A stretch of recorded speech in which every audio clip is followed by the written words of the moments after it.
नमस्कार, जनता टीवी पर स्वागत है आप सभी का। मैं हूं हितेश व्यास। अपना प्रदेश में उत्तर प्रदेश और उत्तराखंड की तमाम अब तक की अहम खबरें आपको दिखाएंगे। शुरुआत करते हैं प्रधानमंत्री नरेंद्र मोदी के मिशन पूर्वांचल की। प्रधानमंत्री नरेंद्र मोदी आज मिशन पूर्वांचल के तहत गोरखपुर को लगभग 10,000 करोड़ रुपए की सौगात उन्होंने दी।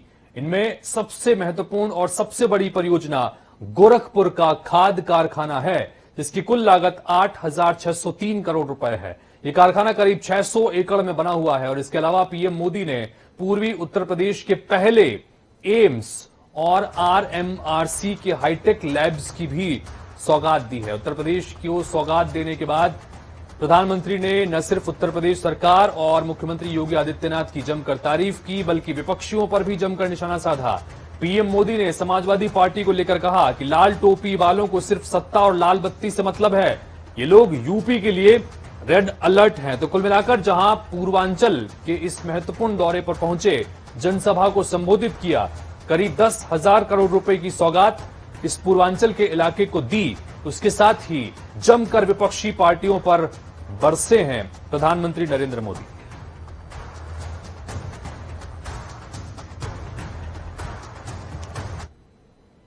आज का ये कार्यक्रम उन लोगों को भी करारा जवाब दे रहा है जिन्हें टाइमिंग पर सवाल उठाने का बहुत शौक है।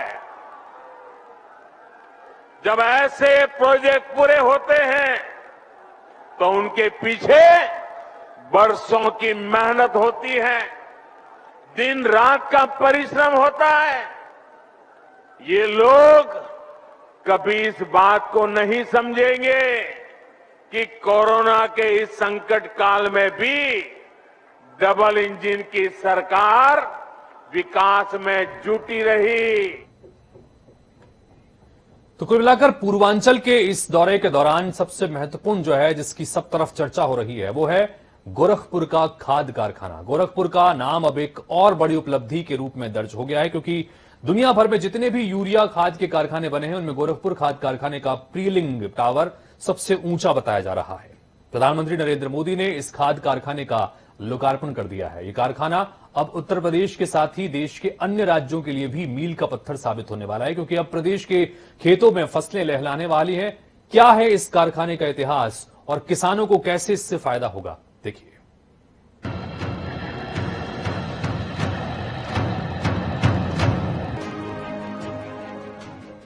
तो 13 लाख मीट्रिक टन खाद का सालाना उत्पादन इस खाद कारखाने से होगा।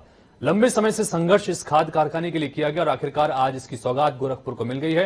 और न सिर्फ यूपी और बल्कि उसके आसपास सटे हुए इलाकों के साथ साथ पड़ोसी देश नेपाल में भी यहां से जो उर्वरक जाएगा, उससे खेतों में फसलें लहलहाएंगी और साथ ही रोजगार के साधन भी इससे बढ़ेंगे।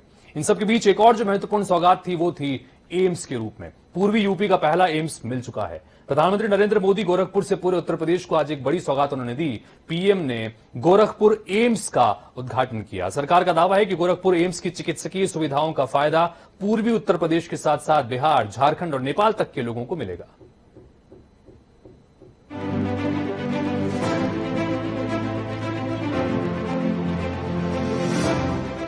पूर्वी उत्तर प्रदेश के गोरखपुर में प्रधानमंत्री मोदी ने अखिल भारतीय आयुर्विज्ञान संस्थान का उद्घाटन किया। पीएम मोदी ने 22 जुलाई 2016 को गोरखपुर एम्स का शिलान्यास किया था।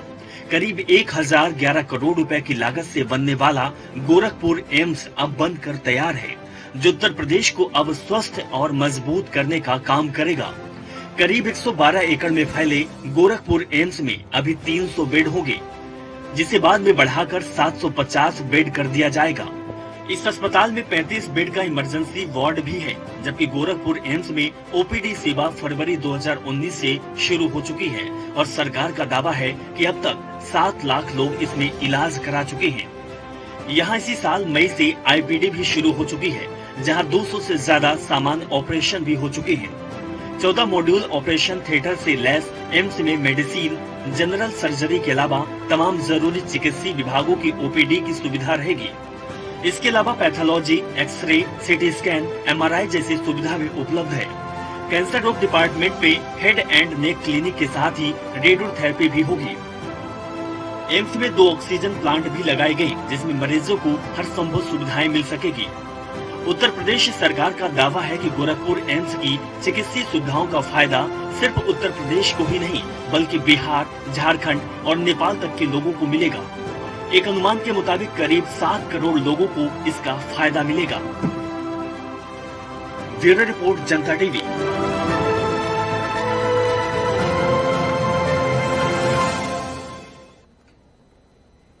आगे बढ़ते हैं, बात करते हैं समाजवादी पार्टी के मुखिया अखिलेश यादव और जयंत चौधरी की दोस्ती की। आज मेरठ में दबथुआ में एक संयुक्त रैली इन्होंने की थी। वहीं परिवर्तन संदेश रैली में आने वाले चुनाव यानी 2022 के लिए समाजवादी पार्टी और राष्ट्रीय लोक दल में गठबंधन का आज औपचारिक ऐलान हो गया। ये बड़ा महत्वपूर्ण घटनाक्रम इस यूपी के विधानसभा चुनाव के संदर्भ में माना जा रहा है, जहां पर राष्ट्रीय लोक दल और समाजवादी पार्टी के 2 युवा नेता साथ आए हैं और एक गठबंधन बन रहा है। सीटों के बंटवारे को लेकर हालांकि मंथन का दौर अभी भी जारी है, लेकिन मेरठ में एक मंच पर जब दोनों नेता एक साथ रैली के लिए पहुंचे तो लोगों का हुजूम भी यहां पर था।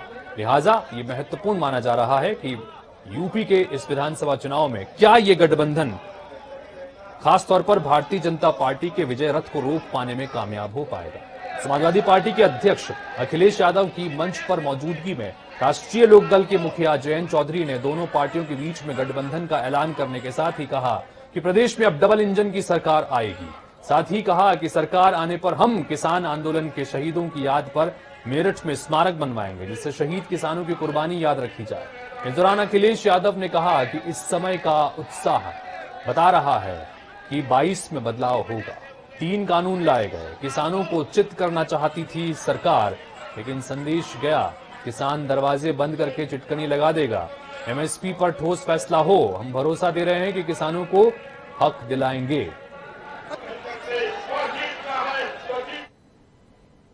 ये बदलाव की आवाज है, लोग बदलाव चाहते हैं। यहाँ का किसान भारतीय जनता पार्टी का सफाया चाहता, यहाँ का नौजवान नौकरी और रोजगार चाहता है। किसान के साथ जो धोखा हुआ है, इन्होंने जो वादे किए थे, इनका झूठ निकला, इनके वादे जुमले निकले।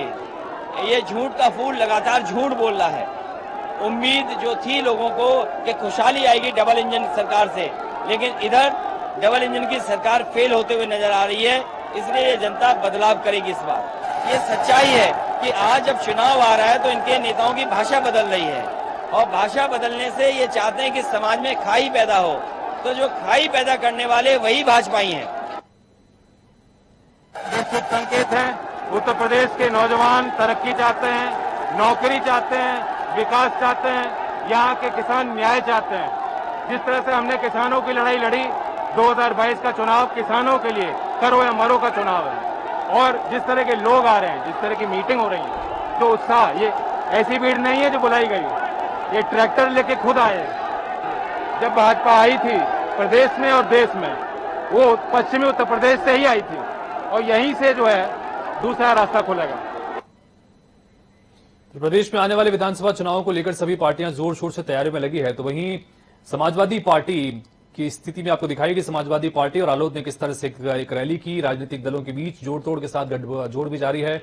समाजवादी पार्टी और राष्ट्रीय लोकदल के बीच गठबंधन के साथ ही सीट को लेकर औपचारिक घोषणा से पहले दोनों दलों की आज मेरठ में संयुक्त रैली भी हुई। और ऐसे में सपा प्रदेश अध्यक्ष नरेश उत्तम का यह कहना है कि हमारी सरकार बेरोजगारी, महंगाई, किसानों की समस्या को लेकर ही चुनाव लड़ेगी और 2022 में बीजेपी का सफाया करेगी। साथ ही राष्ट्रीय लोकदल के प्रदेश अध्यक्ष मसूद अहमद ने कहा कि 2022 में जनता बीजेपी को बिल्कुल नहीं चाहती है।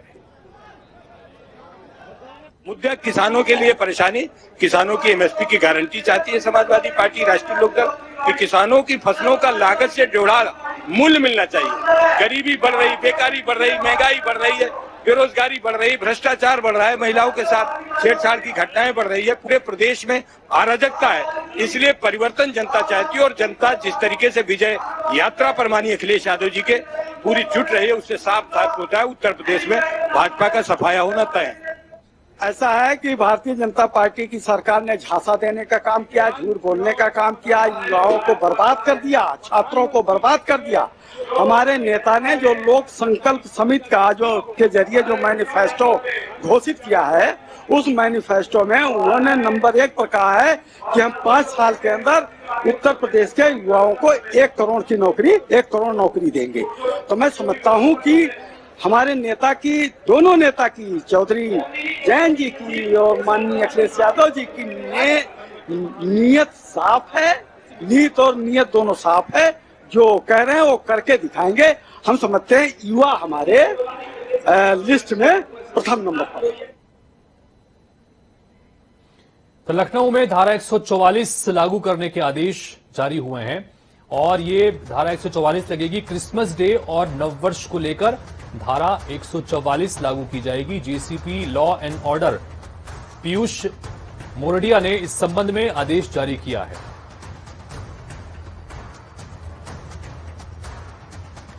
तो लखनऊ से ये खबर आ रही है जहां पर धारा 144 लागू करने के आदेश जारी हुए हैं और ये क्रिसमस को लेकर है कि क्रिसमस और नववर्ष पर का जो आयोजन होना है, इसमें चूंकि भीड़ जुटती है और ऐसे में धारा 144 लागू करने का ये ऑर्डर है। जेसीपी लॉ एंड ऑर्डर की तरफ से इस तरह का आदेश जारी किया गया है।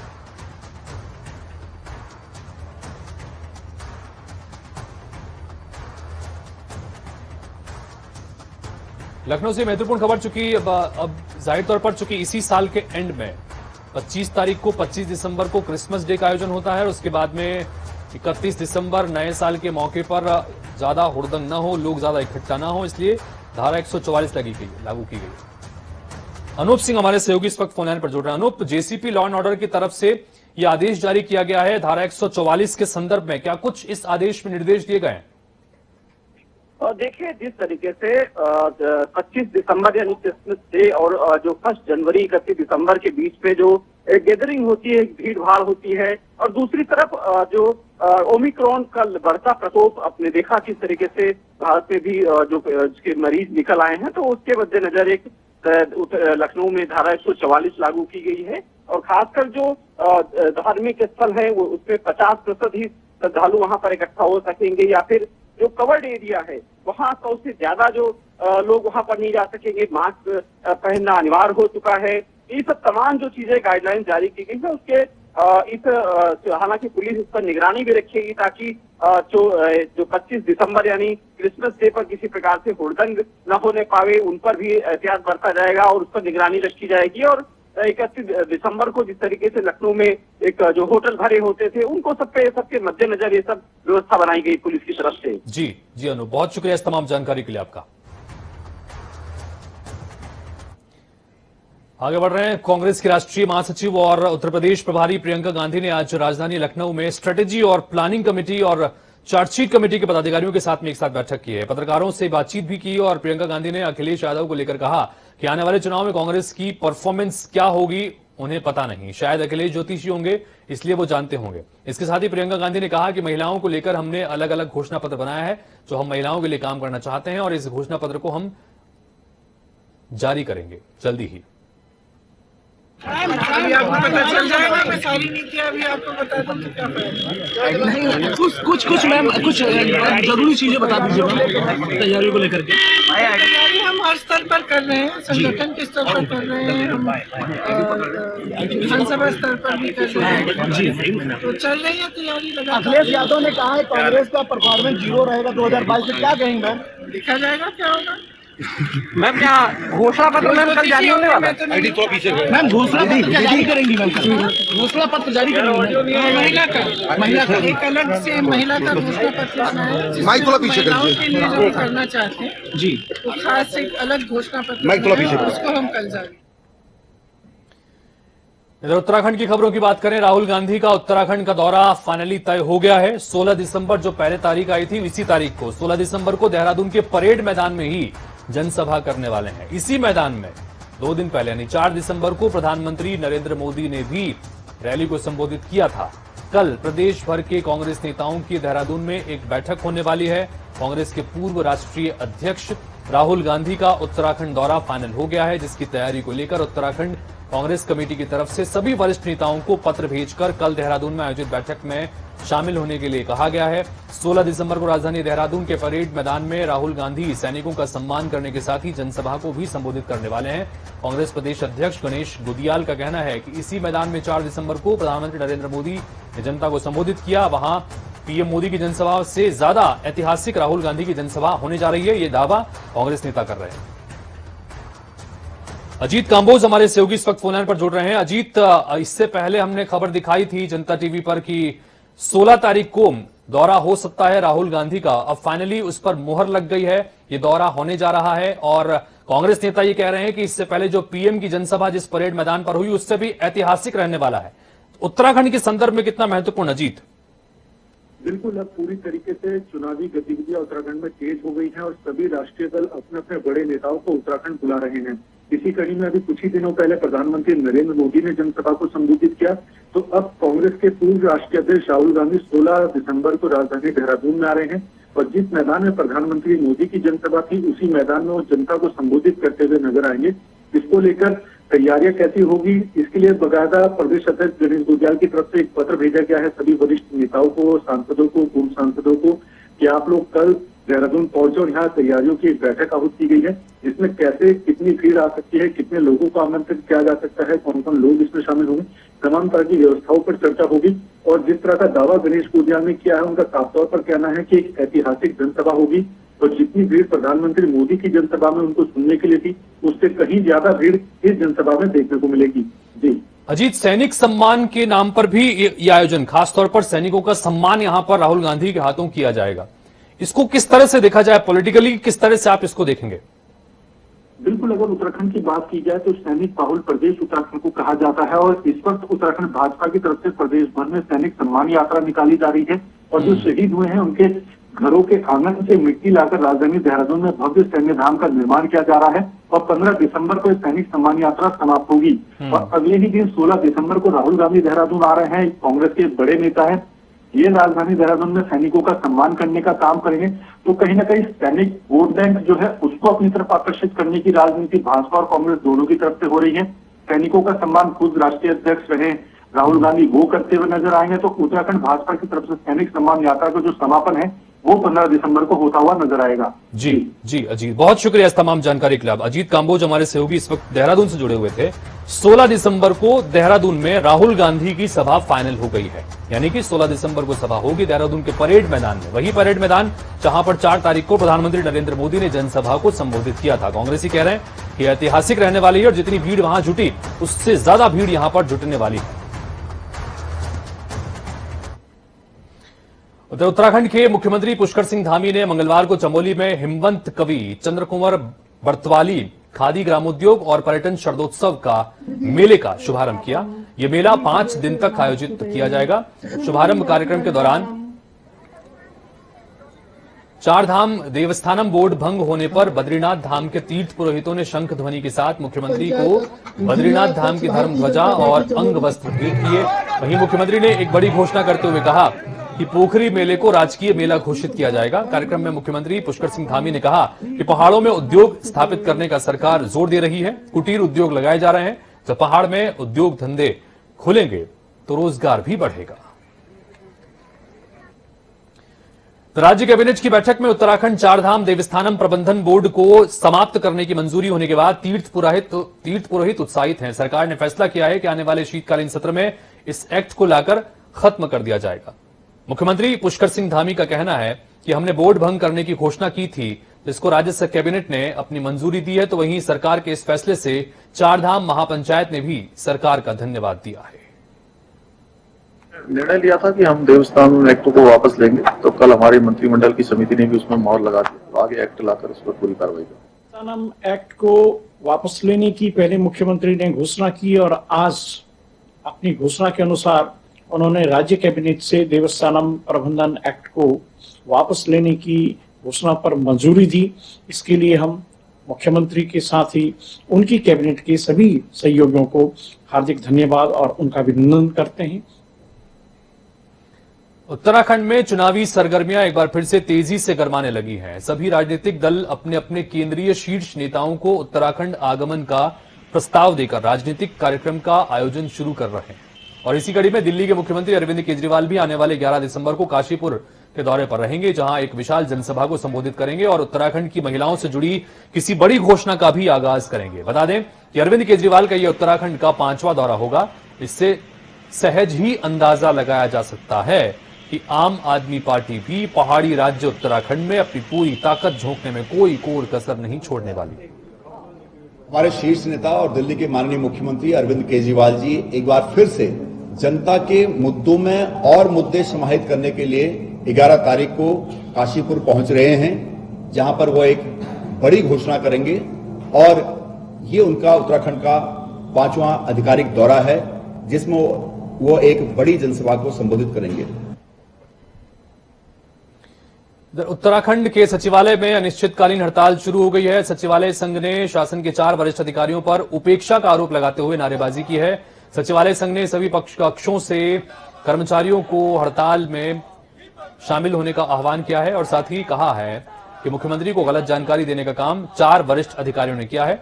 संघ के साथ सभी मांगों का प्रस्ताव कैबिनेट बैठक में लाने का वादा किया गया, लेकिन कोई निर्णय नहीं आया है, जिसके बाद सचिवालय संघ ने हड़ताल का फैसला किया है।